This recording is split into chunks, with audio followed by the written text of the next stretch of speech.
cycle. All right. We are live. It's been a bit of a morning. Had to kind of do some last minute rescheduling, but that's all right. We are here with Exit Liquidity on Blockmate's YouTube channel. Hi, guys. Good morning. We got a whole lot of content we're going to discuss the best we can, give you a good perspective on what the hell this market is doing. Indeed. I think there is much to discuss yet. I don't know. Every week I think to myself, you know what? I think we're going to run out of things to talk about.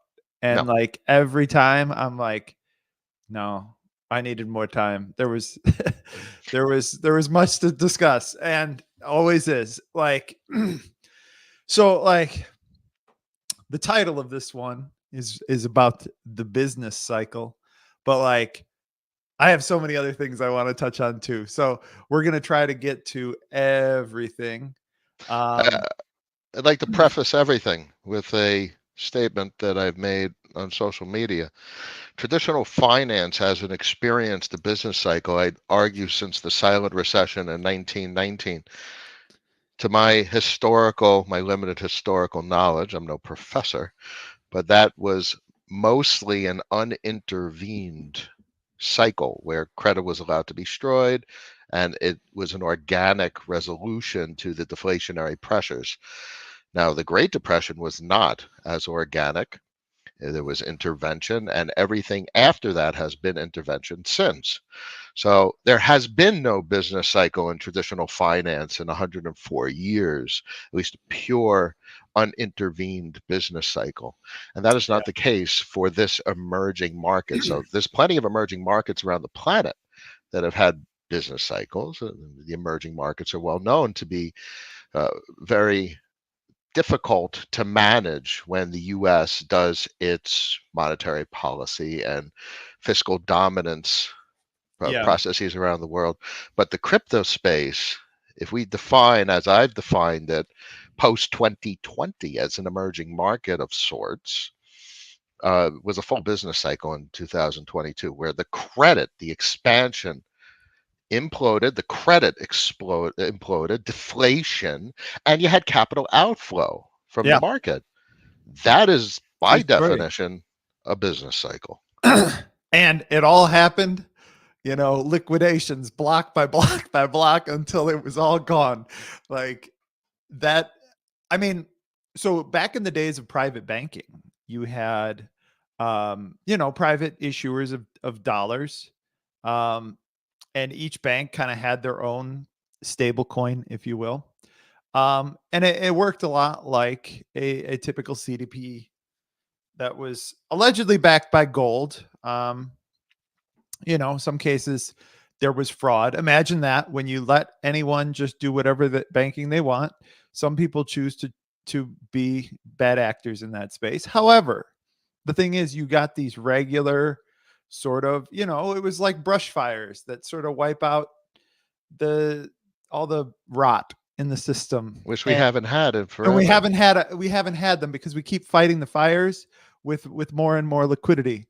And so like but crypto is still a very like free market sort of space where it's all per math, and these contracts get executed Deterministically. deterministically, as we all know and appreciate, and it allows you to find price discovery very quickly, and you don't get all the overhang, the what's going to happen, will it, won't it. No, it pretty much happens, and it happens real quick, and then it's over. I mean, like the entire like crypto meltdown took a year, and most of that was like due to things melting down outside of the crypto world to where it really culminated, right? Because like and this is something I did not appreciate in the moment as much.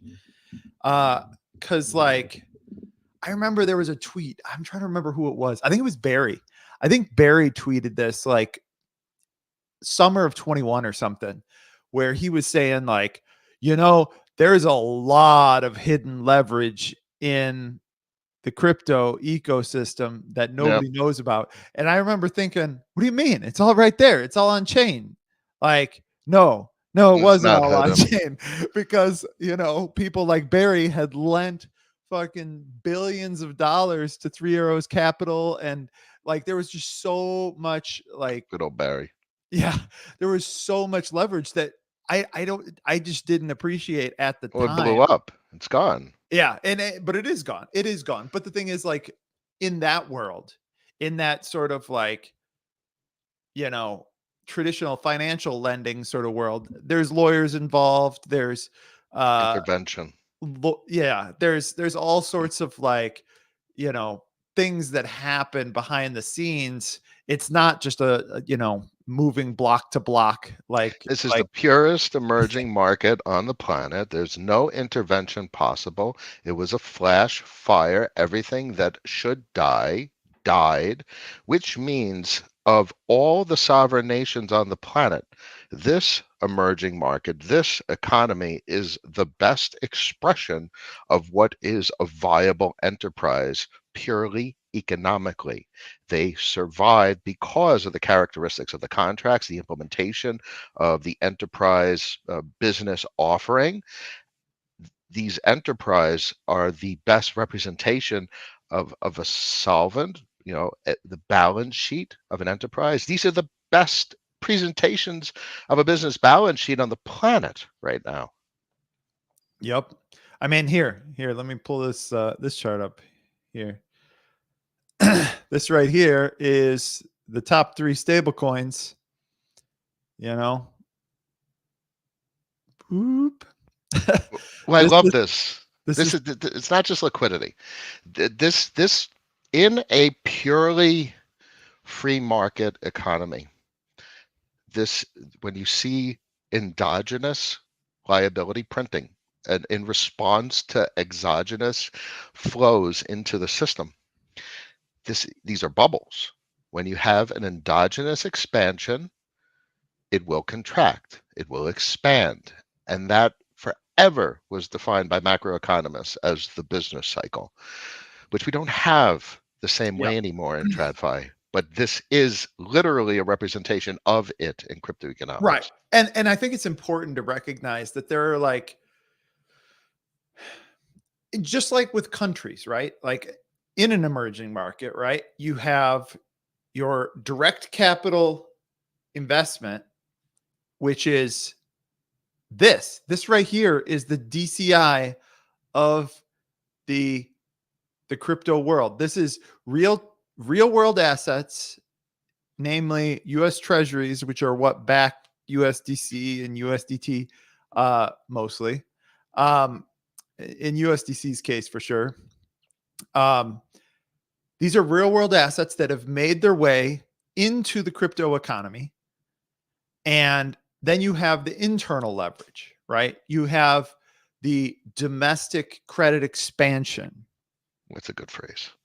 And that is your like CDP stables. That's like, if you were to look at like the market cap of MIM or DAI or Not any even of the DAI. It's part of DAI because it's not all DAI. So that's changed a little bit with their deployment of yeah, that's treasuries. true. They do the real world assets and stuff now too.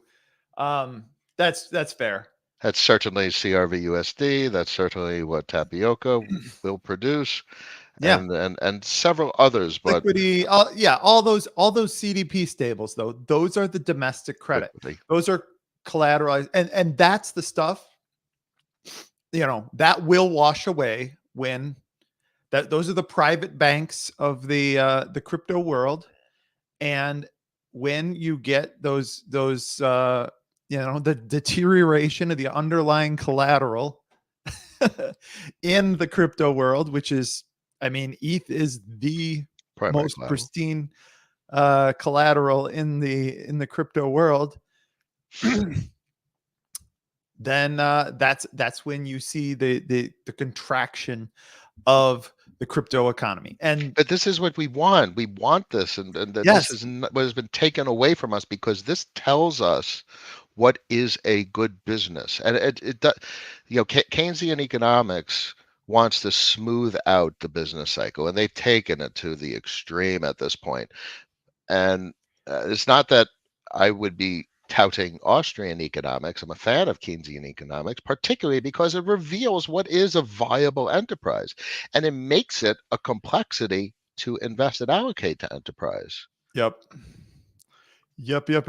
See, the big problem is when you have the endogenous credit expansion, when you have the bubble, people are throwing shit at meme coins. A meme coin is nothing. It's literally like a boiler room. It's a chop shop that puts a stock ticker, and Yeah. you have. So the problem is, over the last 14, 15 years in traditional finance, investment has become malinvestment. Yeah. Whereas 100%. traditionally, investment was an extraordinary process of due diligence, an expression of intelligence, and that is gone. It's still gone in the crypto markets, but for the persons, this is a market where the persons that have that capacity to identify a viable enterprise can outperform Right. over time, over cycles. Well, and the other thing, and this is completely, tangential to the broader point we're making. This is something that Michael Green always like talks about, and that is the rise of passive investing has also been extremely detrimental to that, instilling that due diligence in the market, instilling the the need to do research about what enterprises you are trying to grow and like invest. And so it's just there's so many signals that have been clouded by this sort of financialization of the world, uh because there's so much interference that happens on a daily basis. We do stuff like create tax incentives for people to invest their money in their 401ks, and then we make it legal for companies to do buybacks of all their stocks. And so like all the executives are compensated in stock, and so now their incentives become, I'm just going to do buybacks because that nets It's me horrible. the most money. And we've created this web of incentives that has really just broken The investment process. the investment process. I mean, it should be a process by which you are trying to allocate capital in the most efficient way possible. But the problem is all the people involved that have control over the system and control over the the way the system is structured have, over the years, I mean, this isn't something that one small cabal of per people or whatever has done. This is, I'm Taking a not, lot of time. yeah, it's taken a long time. And it's just the incentives of the system that we exist in have pushed us to this place where there was a problem, we needed to solve it, so we did something stupid like cap salaries after World War II, so that all the executives weren't going to get paid unless they got paid in stock options. And so then we tied people's health care to their, we've done all sorts of dumb perversions of like the system that Well, the like, biggest thing was the securitization. and Uh, securitization, like all of these things have like removed us so far from price discovery that you know you just don't have that pure market anymore. And that's what makes crypto so damn exciting, is because it's pure, it's beautiful. It's immutable, which means an enterprise that survives will continue to survive, credit cycle after credit cycle. It changes the rules of investing, or at least it provides additional attributes and characteristics to identify, which help determine what is actually a viable business Yep, cycle after cycle. indeed. So let's see, I was gonna, Cycle after cycle. So where are we in the cycle? well, yeah, that's a wonderful question. I mean, macro wise, I think we are seeing some rolling over of some of the rosier economic data as far as employment. So the higher interest rates may be starting to take their toll on, and that, you know, has its own problems. I mean, we haven't really seen it hit too hard yet, but I think there is some evidence that we're getting to that place. Did Yellen really say what she said? She What did say she say? I didn't sh- hear. Yellen says soft landing skeptics are now eating their words. Oh man, that is a She top really signal if I've ever heard it. Like, now, interestingly enough, we could take away a couple of things. They obviously said similar things in '07 leading into '08 and what happened in '09. And I'm not a fan of being ultra rigid when saying, oh, it's not different this time. It is different this time. But you can say certain things with clarity. The structure of the system is different. The and it's always changing because they're always having to bail out new parts of the system, and so you do have to kind of keep an eye on how the system is currently built, and yeah, that makes historical comparisons often completely moot because the system exactly. has changed too much since the 70s. The correlations have changed. The structure of the global economy has changed. Globalization peaking has changed. Gas is retreating. So these are conditions other than the unemployment signal. Unemployment historically would indicate top in rates, which would indicate rally in duration, which would indicate risk off from equities into duration because revenues would cascade lower. I don't think these correlations hold anymore to the same degree. Gas is rolling over, the economy is weakening. The Mag 7 is topping, but that's not the case for 493 of the S&P. And the Yeah. Russell looks like shit, and all of it looks like shit inflation adjusted. Well, I mean, and the Russell still looks like, I mean, when was it peaked a long time ago, and it hasn't really come close to getting back to where it was. So the Mag Um, 7 is not representative no, of the no. enterprise landscape. It's folks have alluded they're treated not like stock. They're Well, treated like mhm, and the Mag 7, I think, is again a function of some of that passive flows. investing flows that come in. And so those ones have the higher, market caps. And so more of the passive flows get put into those, and then therefore they're able to All grow. of the passive flows are put into Yeah, those. they sort of like usurp the passive flows as they're coming in. And so it just becomes this sort of like self-fulfilling process Yeah, it's where become a bond, a savings bond, where and it's 401ks, so the flows are going in, they're going in, it goes up, and that doesn't come out unless there's a withdrawal in a 401k, a loan in a 401k, or dissolution of a 401k for which whatever reason. loans against 401ks have been increasing. Just stress, though.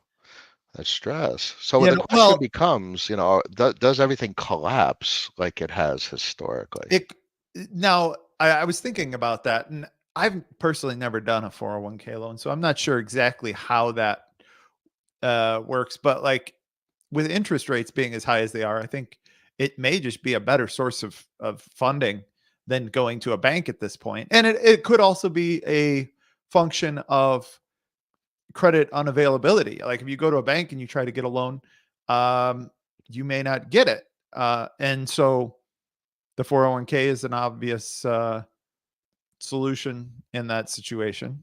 Um, It's a horrible state of economics.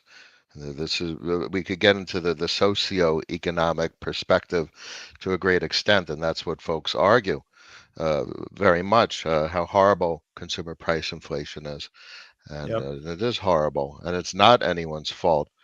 Um, and there is plenty of things to be angry about with the powers that be that manage the system the way they have. Well, and another thing is that I've been seeing a lot of this. Like I saw this interesting chart where there's like the Michigan Sentiment Index that is a very famous like macroeconomic indicator, and it's been showing just like terrible sentiment.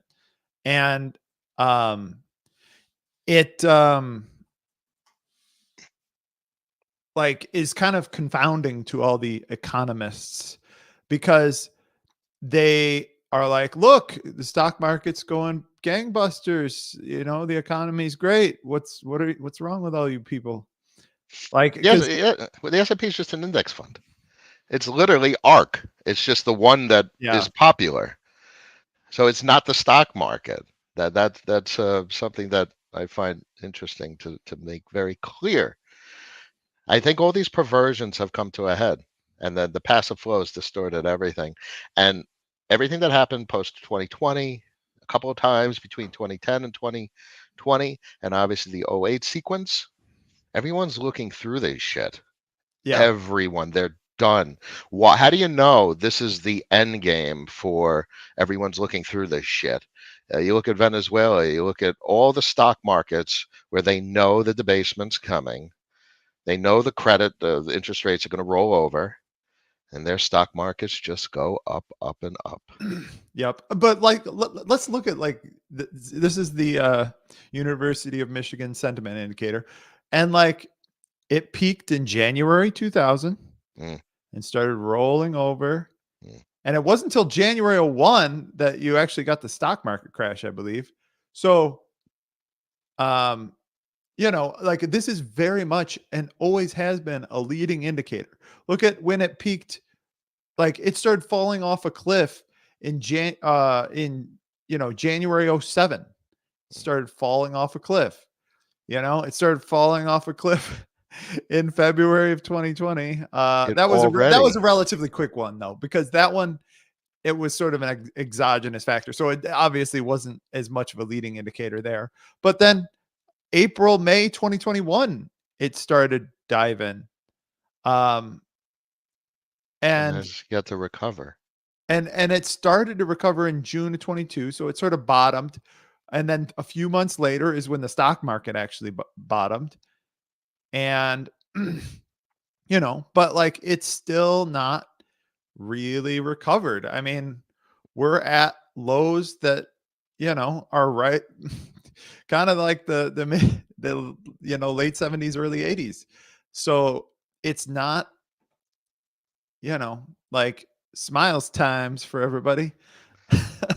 Like I think that everyone knows that there are deep, deep crevasses in this system, and that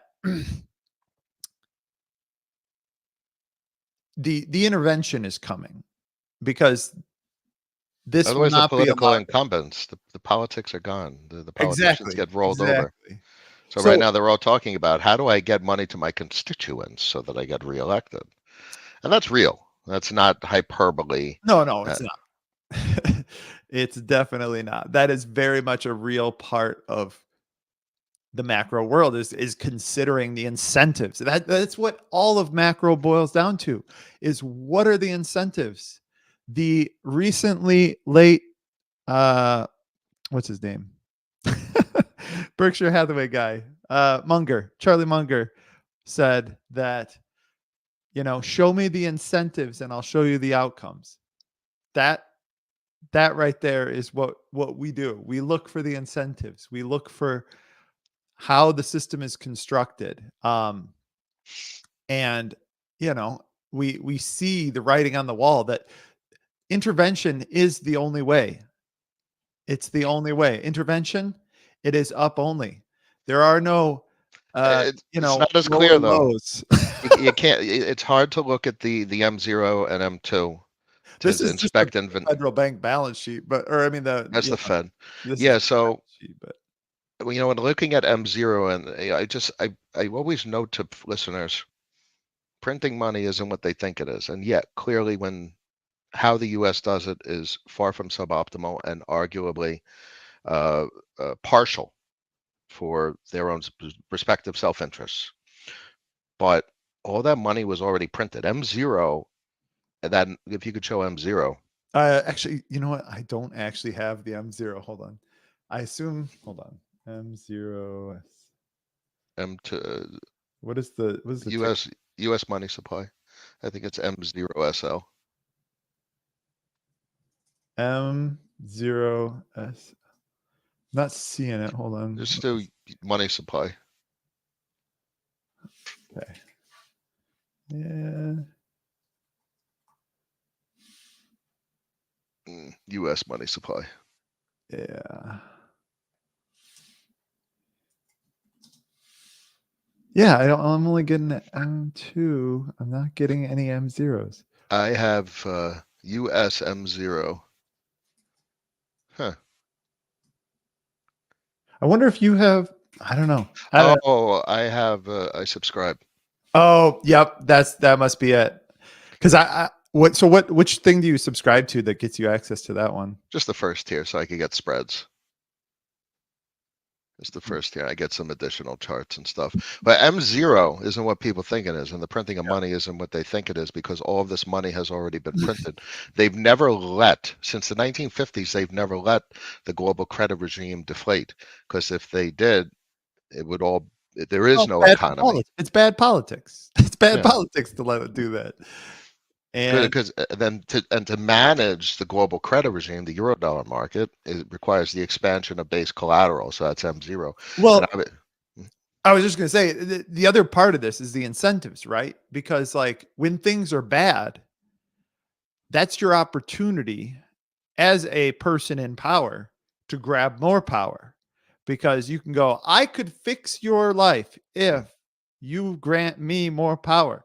And that's how this always works is, you know, you get this expansion of government control over these processes. They say, well, we could have prevented all of this if only we had this power. And then, lo and behold, 10 years later, something else blows up. And then, oh, well, we could have fixed this if we had this new thing that's going and to fix the thing that everyone needs to understand is it's supposed to blow up. And you're supposed to be taught and educated at school how to navigate it. And now clearly I have no education, institutional education, how to navigate this. I've learned these things later in my life, and I identify how perverted the political and institutional systems have become that have psyopsed everyone to think it's not supposed to blow up. It is supposed to blow up. And it's pretty bad right now that nothing has blown up. Yep.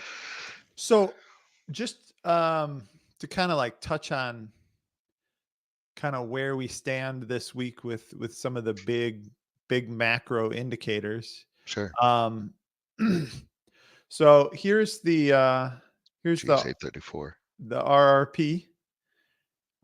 It did tick up a little bit this week. So I'm not quite sure what to attribute that to, but like it does that from time to time. It'll go up and down, but the broader trend is just down. And we sort of talked about how like the mechanics of it may actually keep it from moving down as quickly as it has the last few months. However, that said, this is actually a good segue into Oh, it. sulfur. This is no, this isn't. Well, there's SOFR too, but look at this. This is the US repo rate. Yeah. This is a spread between the US repo rate minus the RRP. Oh, So to me, this chart, and this is why I made this chart, this is a representation of the incentives on the system. yep. To lend to the banks instead of the government. Exactly. And what you are seeing is you are seeing this thing freaking moon. Yeah. Like the amount of the amount of money that can be made lending in repo has been going up relative to the amount you can make stashing your money in repo. And so Reverse repo. Yeah. or reverse repo. Sorry, reverse repo. We'll get to repo. That's Do you think, so obviously that incentive, I absolutely see what you're talking about, but do you think the spike in repo consumption or usage is 200 mil is any indication or forward-looking indicator on lack of reserves? Because that's obviously why repo spiked in 19. They just um didn't have the liquidity. and they were borrowing to get the That's liquidity. that is an interesting question. I actually have another chart that sort of speaks to that. Hold on, let me find it. So this is an interesting chart. This is the RRP plus the amount of bank reserves in the system. Hmm. So this has formed an interesting little bottom as well right here where maybe maybe just maybe there's some support here. um I don't know. We'll sort of have to see how that plays out. And this is one of the problems, right? And this is why I find the Feds, the way they choose to go about their monetary policy to be so odd. Because they after 2008 they moved to what is called like a floor system, because basically what happened was they didn't want to, well, they had flooded the world with money, so to speak.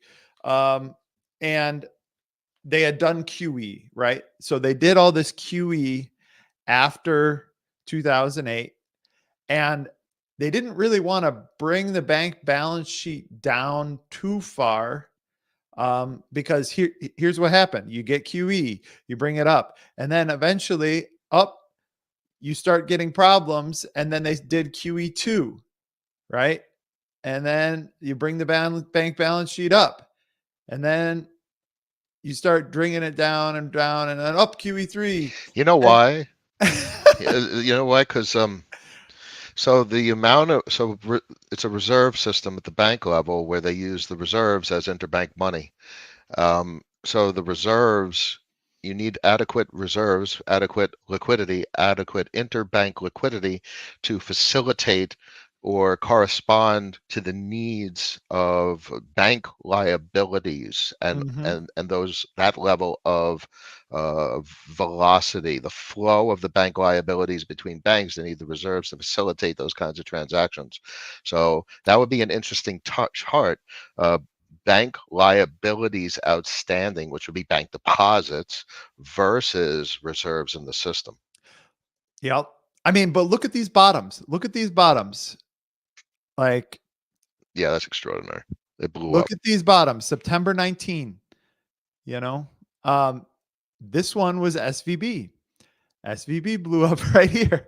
Like they hit these sort of support lines. And at this point, this is where the reserves in the system become too low to support, the oil in the engine is not sufficient. There aren't enough interbank dollars to go around, and Yeah, something breaks. this is a great chart in that regard. I think that's a great bottom indicator. I agree. That's why, like, when I saw this, I was like, "Holy crap, this is an amazing chart." Just because of like these white lines, these are the, if you had this line drawn here, right, it becomes relevant again, 5 years later, or no, 7 years later, because we get down to that level after a long tightening, something breaks. Look at And the correlate the times. So I have the time weighted average price on the monthly. Um, this is fascinating. So breakdowns below the time weighted average price actually correspond very interestingly with crypto market cycles. Go figure. 16 and 17 was the crypto market cycle. 18 and 19 was just basically 20 and 23 at a high level comparison. And there was a very notable bottom in reserves in December 2016. yeah, like if this chart is up only, then you know, actually wait, because yeah, I mean, this peaks and crypto peaked at the same time. Yep. Like, you know, we got this double top here, Yep.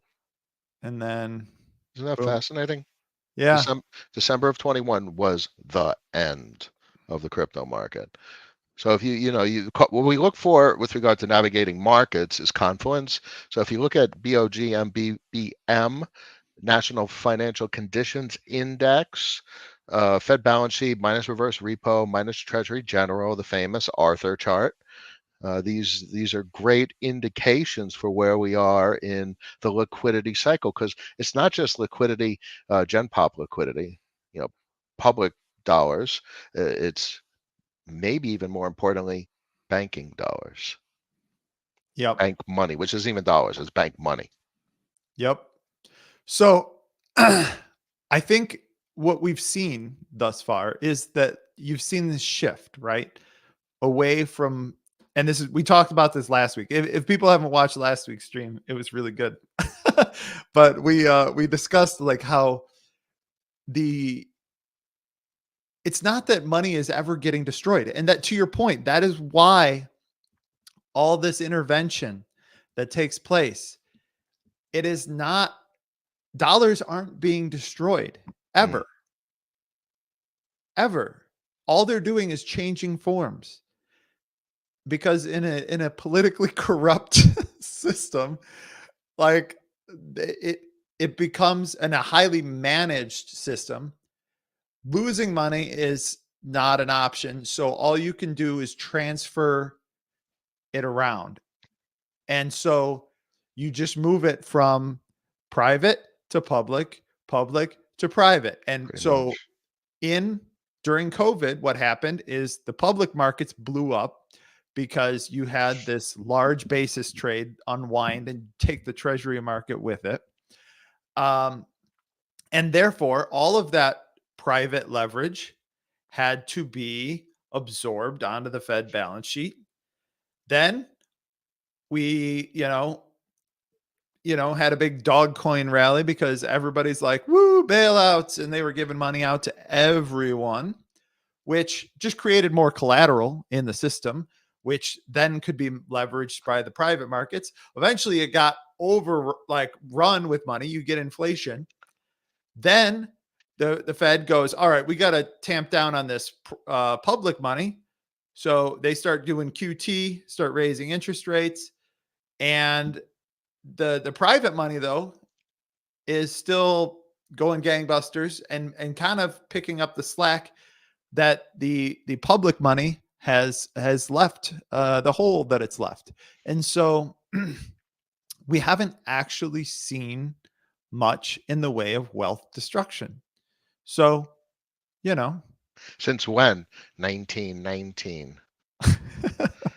That's it. That's it. It's yeah, 1919. But none of this has unwound, no, and it needs the corruption isn't that they allow things to crash. Like the corruption isn't that. no. It's the lack of the crash. Yeah, yeah. That's what is important to emphasize. Yeah. I mean, this whole notion that people have that, and it was something that that we ran into uh frequently, but like this whole notion that you can get past the business cycle. Like it's something that you can just engineer your way out of. It doesn't work like that.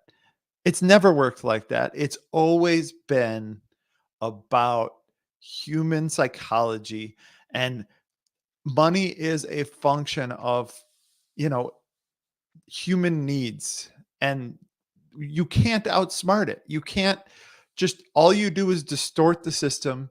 You create the conditions for malinvestment, Oh, and oh, you end it's up where we horrible. are. This is where we, but I mean, to get even more like, you know, dystopian about it, like to some extent, this belief that we can control it is just as human as the the process itself. And I think it's very scary for people to to let themselves become, you know, riders on this ride that you can't really control. And so there has to be this belief that, you know, if we just band together, we can control this thing. No. And you can't. And it's like it's like submitting yourself to a higher power, and people don't want to do it because it's scary and it feels icky to just ride through bad times. So we just distort the system further and further and further Which gives a until, signal. It's a new signal. yeah. We understand the way that's why I do the stream I do. That's why Ben talks the way he talks. That's why we're talking here. We understand the way the system works, and that is the new signal to identify opportunity. Because even amidst this great perversion of capital, um, the same capacity to identify something that would thrive in a normal business cycle does very well and outperforms, and it has better staying power. So if there is any execution of a business cycle whatsoever, which is literally a deflationary impulse, the stuff that has those characteristics will do well. Mm-hmm. So it's Yep. protective. So it's wealth protective. And that is kind of the argument of a certain community. And I question a lot of those things they talk about. Yes. Yes, indeed. Um, okay. So I'm gonna change the subject a bit You got a little because I something? did promise a certain amount of. I feel like we've covered the business cycle very nicely though, and we were able to wrap all of this into it. Um, but I promised some conspiratorial musings. So It's not conspiratorial. It's totally rational. A conspiracy theory has such negative overtones to it. it Uh, does. So let's just. I want to look at this chart, right? mm, Because I don't know that people truly appreciate the the importance of the Japanese economy in relation to macro, and like Japan is a U.S. ally. They are, very politically connected to us, and especially given all of the saber rattling in China, um, that has gone on of late. Um, we need all the allies we can get in that part of the world. And so I just find it interesting that so back in October of 22, like the treasury market, let me just paint the picture of where we were a year and 2 months ago. The treasury market had become like completely illiquid. The yen was falling apart. This is the chart for the Japanese yen. Like the move index was off the charts at that point, um, because the move was spiking like crazy. Oh wait, that's 23. Hold on. But it was spiking up to here. So here we are. those were the Move first index. spikes. Yep. Move index was spiking hard. DXY was peaking, right? Mm.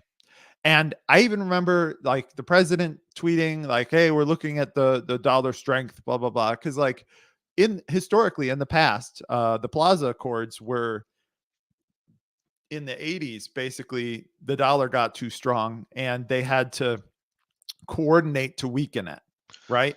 You literally And see it on the DXY. yeah, Hi, I'm Plaza Accords. yeah, exactly. Wait, hold on. I have to go way, way. Further, it's Yeah, I right have to there. go way, way, way, way back. Let me put on the 3 months chart or something. There you go. There we go. The captain view. All right, here we go. Here's the Plaza Accords right here. Right? Here's the Plaza Accords right here. So, um, it's not out of the realm of possibility that there were things that were decided, right? And that, like, look at this. Where else do you see these giant red candles, that take place? Like, to me, Reversals. well, reversals, and those reversals coincide, I think, with Geopolitical. geopolitical considerations. And the other thing that's very important to sort of paint the picture of where we were in this particular time period was oil was like off the charts. It was spiking hard. everybody was concerned that Europe wasn't going to survive the winter, um, because of Russia and the natural gas situation. So that's painting the picture of where we were in 22. And then, like, it was very bizarre, though. Like, some things that were just kind of bizarre about the way that happened. Um, so the yen, getting back to the yen, let me find it again. Like, hits this level of 150, and everybody's getting concerned about, like, what Japan's going to do. I mean, like, it was just incredibly volatile. It just went on a tear, right? And, like, this is a close US ally that we need to keep on our around. And all of a sudden, just boom, this chart just falls off a cliff. And the thing is, there was no particular, you know, central bank action that you could really see based on the typical indicators, right? But there was a lot of, like, there are aspects of the Fed and the way they run and what reserves they hold that are kept secret. Like, you don't know what they're invested in as far as their reserves. And so there was this theory that was posted, and I know we've talked about it in the past. I don't remember. I'll have to see if I can find the link. But basically, somebody was like, back in 22, was proposing that what they think happened is that a whole bunch of central banks all coordinated to dump US dollars in favor of treasuries. And then what that does is that weakens the dollar, And that also supports U.S. fiscal spending. and it supports US fiscal spending, and it basically manipulates, therefore, because everything is compared to the dollar as far as currencies are concerned, that then manipulates things like the USD So all these central banks, if they coordinate with their reserves, they can all just coordinate to dump the dollars, buy treasuries, and kind of play these games where they manipulate the currency in a given direction. Hmm. And you can see this in other currencies too. Like, look at this. Like, this is the Hong Kong dollar.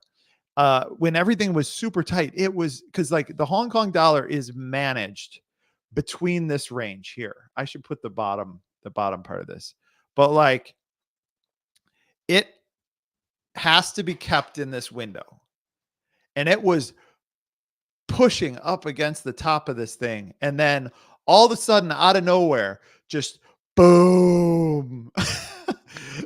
And The amount of leverage in China is beyond belief. Peter Zeihan depicted it very nicely in a keynote. I think I tweeted it somewhere. Um, I love him. she going to Cali. You can only imagine the conversation. Just trying to deduce or speculate on the conversation. Was I'm going to invest in California, or what? What? It's everything in reality reduces to incentives. Human reality. Hmm. What is the incentive? What was someone looking for? I don't think he was in a position to demand. Certainly, everyone's always capable of requesting. So, what was the request? What was the need? I find that fascinating to contemplate. Well, and so just to back this up, like October 22, this is the 10-year treasury, the treasury that makes the world go round. Uh, and it rallied like crazy here coming in out of October. You know, this is, you know, There's only it one possible observation. They need to trigger the dollar depreciation cycle they because that do. that buys them time. How much Yes. time? Probably a couple of years. And historically, since 2008 cycle sequence, about 4 years. So they're probably business planning right about now what the hell they're going to do in 2025 after they are like, holy shit, at least we triggered one more cycle. Yep. And then also, Also, everything kind of points to this story making sense. Look, this is the Japanese 10-year, right? All of a sudden, yields on that go up, up, up, up, up. So if I was the Bank of Japan and I were trying to manipulate the price of my currency, I would sell treasuries or sell Japanese JGBs 10 years. I would be selling those. I would then be buying yen. And then on the other hand, I would be selling my dollars and buying treasuries. All the damn Fed needs to do is And buy JGBs and with dollars that the dollar well, I mean, liabilities the but Fed prints. again, this was clearly a coordinated thing. This was a huge move that didn't show up on any balance sheet associated with any of the central banks. Like, and it was just sudden, and all of a sudden, out of nowhere, you get this huge red and green candles all in confluence, as you like to say, and that shit is not a coincidence. Who was the actor with adequate size to cause a move like that? Fascinating question, huh? And it is. And then so like lately we've been seeing uh the yields on the Japanese 10-year tank, and then at the Someone's same bidding. time at the same time we're seeing the yen. Actually, I already moved out of that. Where's the yen? All right, here we go. So the yen is dropping. Um, so that's interesting because it is presenting slightly differently, but like I get the sense that something's going on behind the scenes right now There's no way that because that damn bond is going up in price. There's no way because the damn carry trade is still on. You still have the spread. well, Uh, maybe because here's another thing. I think it was it the BIS? Somebody just put out a warning basically saying that, hey, this whole carry trade thing is getting a little sketchy. Um, and so it could be that liquidity is drying up to supply the carry trade that has sustained some of this stuff. So So they're worried about that they can't exit the carry trade. So folks are well, and trying. that's exactly what happened in 2020, right? Is that all of those there was so much leverage built into the carry trade that once the bond market became illiquid because people were doing their cash futures uh, trade where they were basically buying spot, selling futures, and then once the spot market starts tanking, then they got to sell their spot and close their future, and it just creates just absolute havoc in the treasury market. And those conditions are starting to show themselves once again to where Isn't so that's what to where they're scared and to exit the carry trade, they're selling U.S. duration, which means for the market has to be able to absorb that sell pressure. well So right now, I mean, duration is rallying right now. um exit liquidity. and it could be. I don't know. Like this move right here, like that I understand that like, hey, if the Fed's not going to be raising rates anymore, then you know, and if people are actually expecting a rate cut and that rates are long term going to be much lower than they currently are, you want to lock in that duration, right? Like that makes sense to me because right now, like the 20-year break even, the 5-year break even, all showing around 2%, right? Um, so in that sort of mindset, it makes sense that you would go, hey, this duration seems like a pretty good deal. I'm going to lock some of this in. That way, uh, we're good. Once they raise rates, we'll make a killing. Um, the problem is like I worry about demographics long term as to whether that remains viable to have 2% inflation when your population is decreasing, um, because you have the same amount of money and fewer people. That's Your CPI. inflationary. Yeah. What a mess next year is going to be. Everyone keeps touting the number like 7, 8 trillion, 8.8, or whatever the hell it is. 10.8. The number's $10.8 trillion plus deficit spending.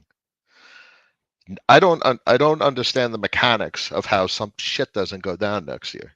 Well, and here's the other thing that's coming. Here's the other thing that's coming is the Treasury is talking about um, doing some buybacks.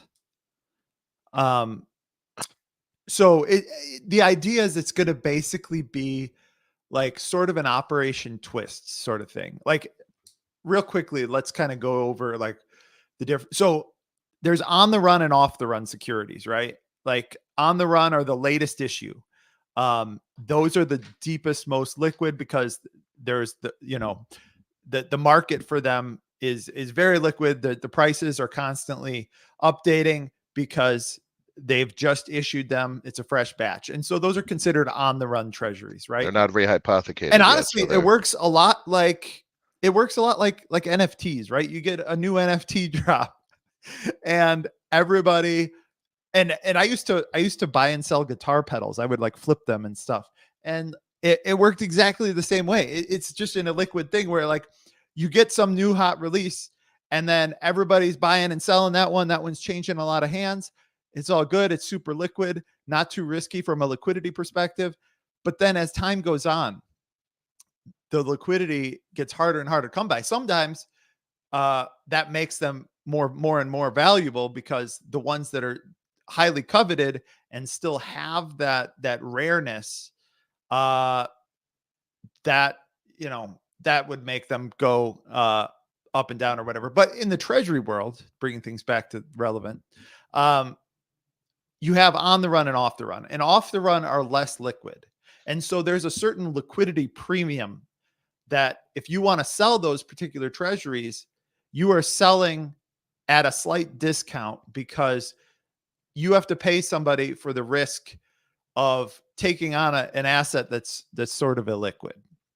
And so the idea behind what the treasury wants to do is they want to basically buy back treasuries that are trading at this big discount and then issue new treasuries and capture that spread. it also puts a floor on bond prices. It does. It at least gets rid of some of these tenors that are deeply illiquid, right? And you're supporting the liquidity of the treasury market by like refreshing the stuff and having the government constantly cycle out the old for the new. And I think that is what they're trying to do because the treasury market function has been at the top of the monetary considerations of the Fed and the Treasury because it has been breaking so often and so frequently. Like this, it shouldn't, do this where it's spiking all the way up to here. Like, um, It was not sharing. Share it up for them. oh yeah, sorry, sorry, I was showing the move, like Ooh. like they don't like this. This Do you is understand what happens when you stand up a facility? It will be tested, and the facility has a capacity to establish a floor using public money. Public money is printable. This is an entirely internally managed process by Treasury. So the executive as well as Congress will have influence and a capacity to literally establish a floor in the Treasury market. This is preconditions for Japan's setup to a degree.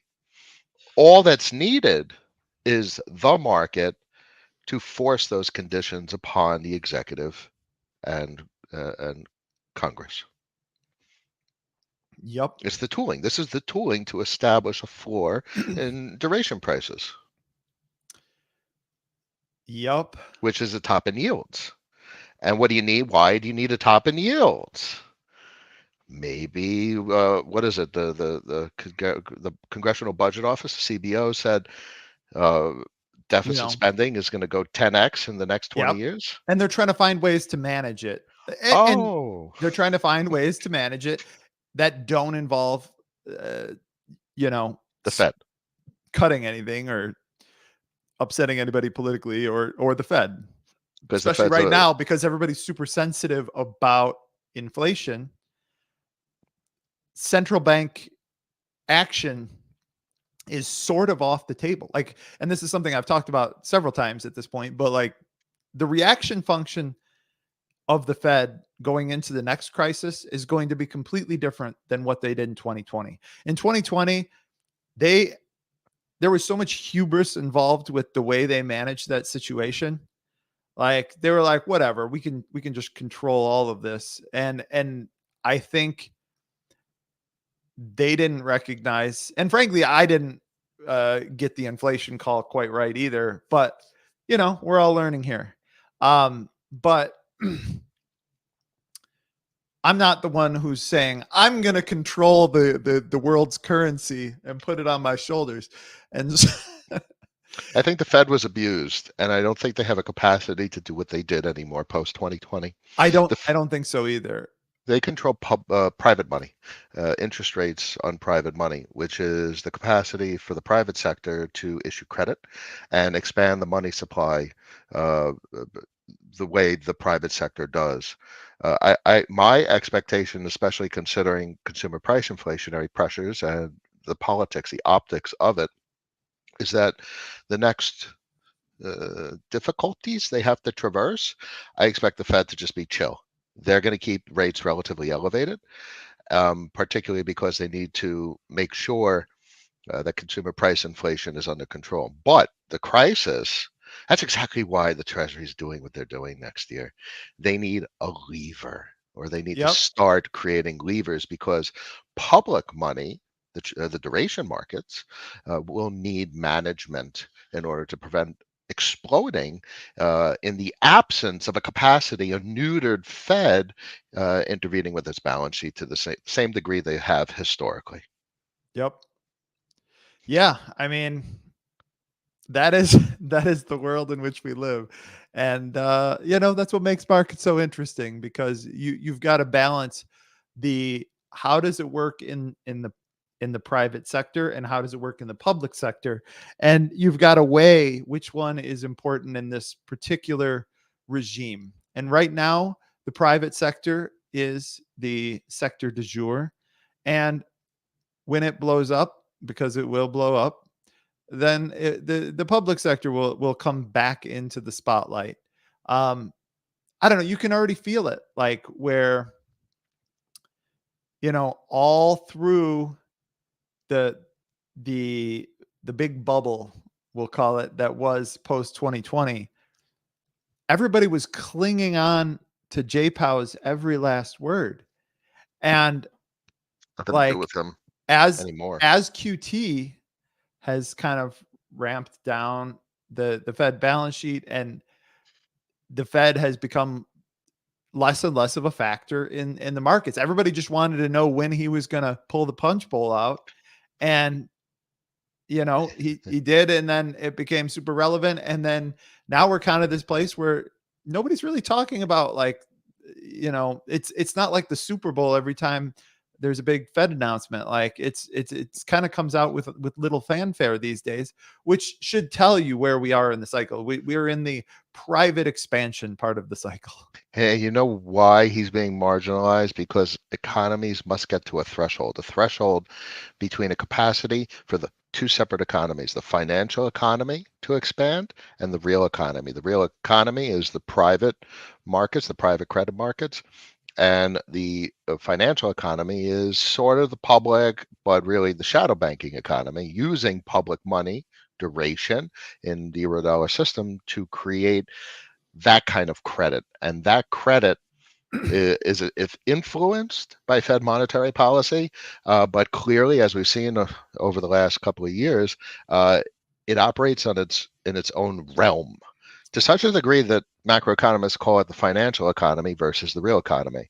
The financial economy is positioned to expand monumentally to do, and how do we know? The CBO. That's the financial economy. That's the money in the financial economy, but they can't let it get into the real economy. They need to control the population. They can't have consumer price inflation, but they can allow all this shit to be dumped on the financial economy. Yep. That's my take. And that's 2024, 2025. Yeah. Yeah. I mean, these are the cycles, right? You get the private credit expansion, public credit expansion, and we just kind of go back and forth between these. Now, here's an interesting chart. Like I've sort of expanded the y-axis on this to make it look far more imposing than it really is. But I thought it was interesting. Um, this is the repo facility, standing repo facility Uh, at the Fed, which uh, not to be confused with the RRP, which is the reverse repo facility. So reverse repo is people putting uh, dollar staking, if you will, where people put their dollars in at the Fed and they get an interest rate. It's not really people so much as money market funds mostly. But then you have repo, which is where, hey, I've got a bunch of collateral and I can't get funding in the market for it. I need dollars and I can't get the dollars I need, but I do have collateral and the repo market is not giving me what I need at a reasonable price. Nobody wants to lend to me. I need dollar funding, or my firm's going to blow up, or whatever. My hedge fund is going to blow up. This is how um, the we make sure that the market is greased and oiled in all market considerations is through the repo market. can we see So data back to 19? this is dated back to like 2020. So the I've thing seen is, this on social media. We need in so 2019. well, yeah, you can go back if you want. Like it spiked way. Oh, So oh, like I said, I manipulated the way this chart looks on the y-axis, but I thought it was interesting and of note that this yeah, thing was on the floor for years, yeah. and all of a sudden, just recently, it is. This is testing, is what this is. So this is not something to make a big deal of right now. This is not macro doomer take here. However, what this is a lens into the insight of what the, the regulators and the central bank are thinking, What the reserves chart indicate. because this tells you that the my hypothesis is that the regulator, the Federal Reserve, has said, hey, in the wake of SVB, all you banks had better have your shit together when it comes to our facilities, because that was one of the problems that SVB had. Is SVB, and I think Signature maybe too, did not have any of the stuff done to be able to take even advantage of any of the Fed's facilities. They did not have anything set up with the Fed, because you need to have a special account. You need to have the collateral on, all settled Available. at the Mhm. Fed. And so they ran into all these problems and didn't even have a backup plan of being able to use the Fed, and that caused all sorts of problems. So I'm guessing that some of this is just blowback from SVB, where you know the regulators telling people, hey, you guys all need to get your plans ready for when things hit the fan. Um, Now, once you put this into proper perspective, obviously 203 million is peanuts. That is nothing um, on the grand macro scale. Ah, Um, there we go. Look at that. Look at yes. that. So yeah, here's 2019 and May 2020. Like, yep, boom. So the fact that this was kind of getting used around then should tell you, like, hey, dollars were getting very, very scarce. Right now, dollars are not particularly scarce. Um, but that being said, the DXY Is that has dollars or reserves?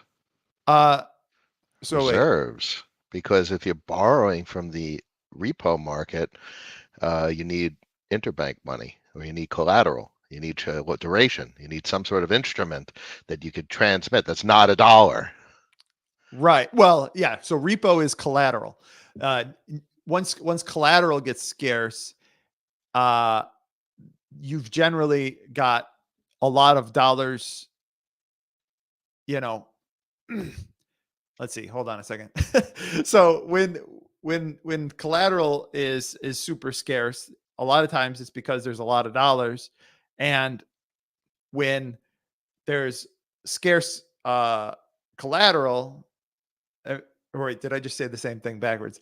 Those are inverse though. Like Yeah. dollars and collateral tend to sort of flow in opposite directions. Where if everybody has dollars, then collateral gets scarce, and if everybody has collateral, then dollars get scarce. And So that you're we don't have the cyclicality of the collateral being scarce yet. That would be fascinating, since and we're it's at the coming. end with It's the coming collateral.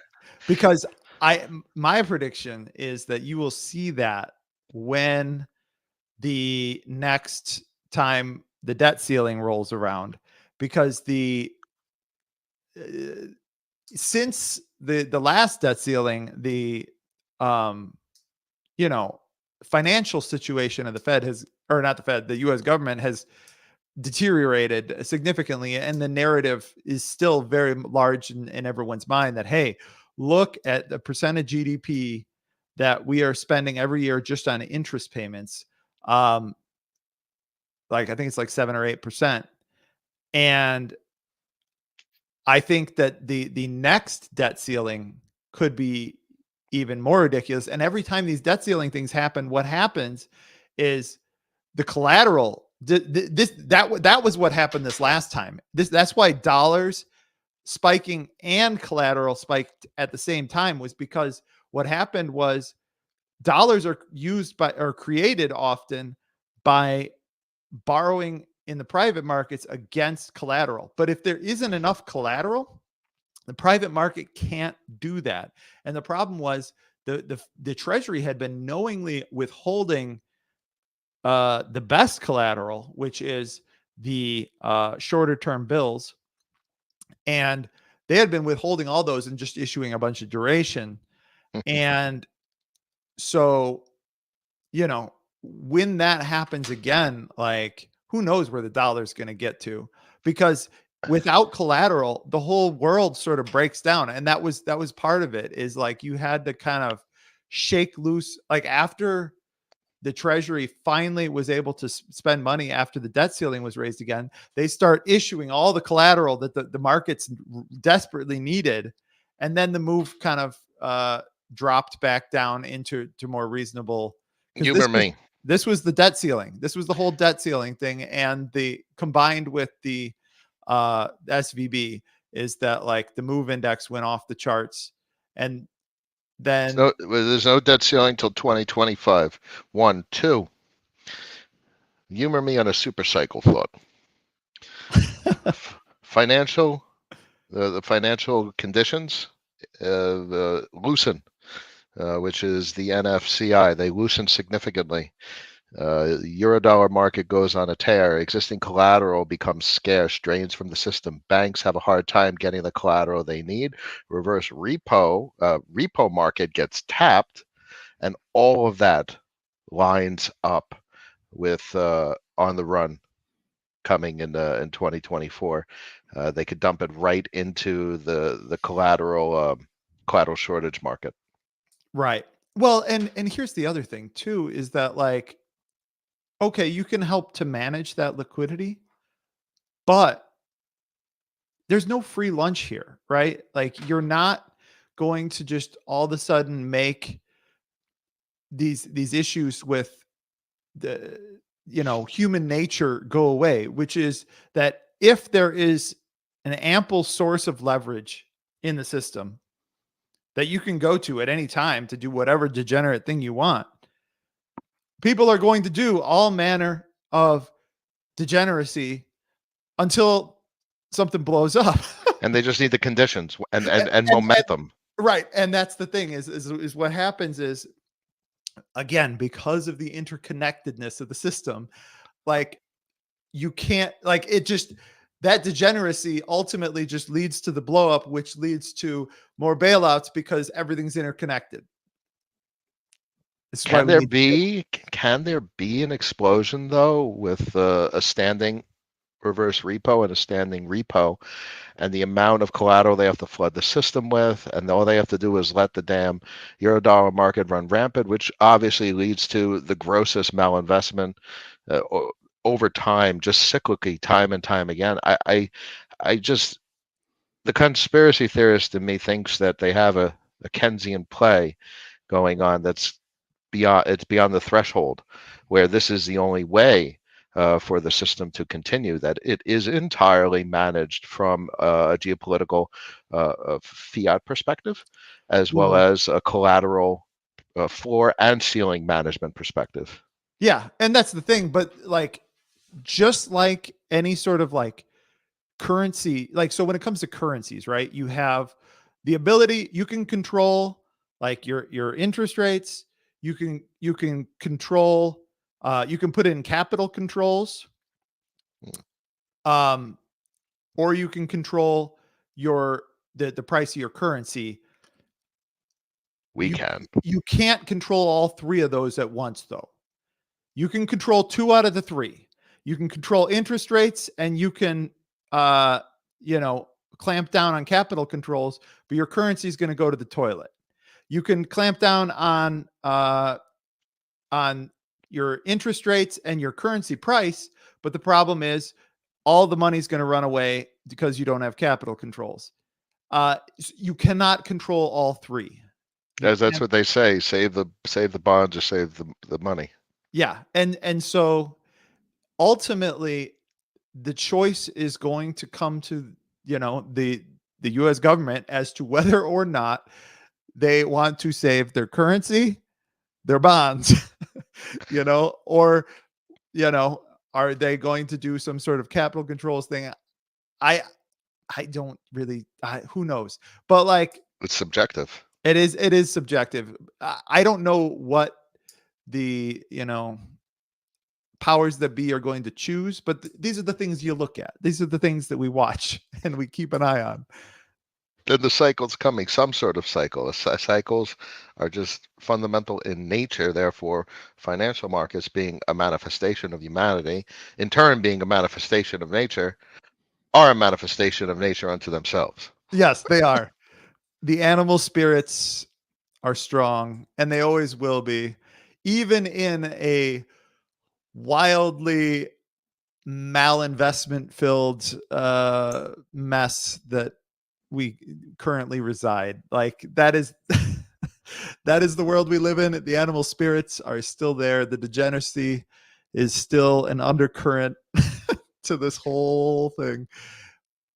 But I think that's a good place to leave it Very nice. for this week. It's a good week, man. Obviously the action, the behavior of Bitcoin ripping Oh five yeah, grand in I two mean, we didn't days. even talk about that, or gold. Oh my Actually, God, we got to talk about that real quick. I can't end on this. All right, so look at this gold chart. it's a hell of a Like, candle. like what on earth? So, like, you need to zoom out, because this is what we talked about last week. We talked about, like, look at this support. It looks like it's gonna blow through this support with this triple top here, and it blew through it, and then just immediately was just shunted into the earth. And Who had the gold to sell? Who sold? So obviously it's all paper, and obviously it's shorts or whatever, that capital that has a capacity to put depreciated pressure. It wasn't spot. It surely wasn't spot that drove that price down. So, just putting my wild baseless speculation hat on, some actors that have lots of gold that may need money Okay, are China, Russia. Russia. I mean, if you get a massive spike in gold, I mean, they might just go, "Hey, let's sell into this. This candle's wicked," you know? So there's some of that.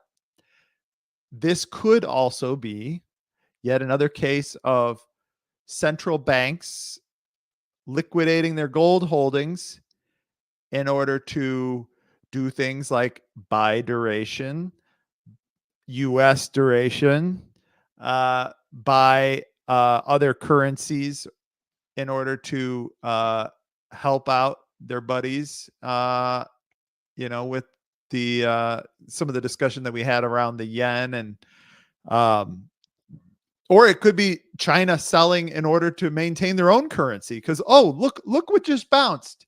Look what just freaking bounced. Oh wait, that's not them. That's CHF. Crap. That would have been great. Hold on. Where is my CNH? Sorry, but look what just bounced. Bullish engulfing Yep. So like on maybe the China weekly. sold their gold holdings in order to buy their currency. Um, in order to help keep this from plummeting further into the earth. Um, Ew, someone sold gold for yuan. I Someone mean, said that was a good not a trade. someone, in general, Has to be a counterparty. governments, in order to maximize the earnings of their participants within the government, generally don't make the best economic decisions as far as what's good for the government, because in order to, if you do something like, if you make a great trade as a government, you're honestly doing it at the expense of the private sector, and those people are your donors. That being said, I mean, Biden really top ticked the oil oil market, because we sold all that oil. I think the average price was around like 90 something, 93, and they're filling up the SPR. It's Holy shit, 69.65. Yeah. Go to gas. What is the ticker? I actually don't know if I Yeah, have. you had gas. It's the futures market. RB1 Oh yeah, yeah, bang. yeah. I do. I have it in its own tab. Boom. There we go. Look at that breach of the moving average on the 3 month. Yep. That's not a weekly. That's not a monthly. That's a quarterly. Yeah. Look for a second at the previous breaches of the was that the 50 SMA and kind of like a time weighted and the time weighted average price. Look at the previous breaches. Once it goes through the 50 and the TWAP, it doesn't stop. That's what cycles are made of. There is another year and a half of oil prices going down because gas demand's going down. It doesn't just stop and spontaneously reverse. And commodities are economic activity. It's They money. are the embodiment of economic activity. I mean, if you get right down to it, the world's economic activity is backed by energy. Yep. It takes energy to run this machine. The world doesn't run on dollars, and this is something Luke Groman always talks about. It runs on energy, and you can't make oil. You can pull it out of the ground, but that takes Energy. investment, investment that we haven't been doing though. Um, so like, yeah, I mean, In my mind, gas prices are what to look at as yeah, a forward-looking indicator of oil. Oil is a forward-looking indicator of the dollar, which is easily expressed in the DXY as decent cross-currency inspection. The dollar comes down, then we look to whatever the hell plays out with the collateral markets next year. yep. I mean, And in some ways, I frequently like to think of when they drained the SPR. To me, that was like the energy version of QE.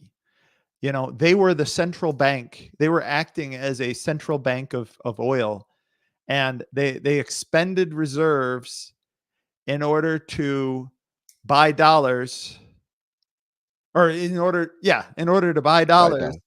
and then they pushed all that extra supply out onto the market, and then now they're buying back later, which, I mean, in general, central banks like have usually been fairly profitable in the trades that they've done, as far as like on average, when things are just getting disorderly, and you step in with infinite size to market make and to suppress volatility, you can make a lot of money doing that. And that's basically what we did with the SPR.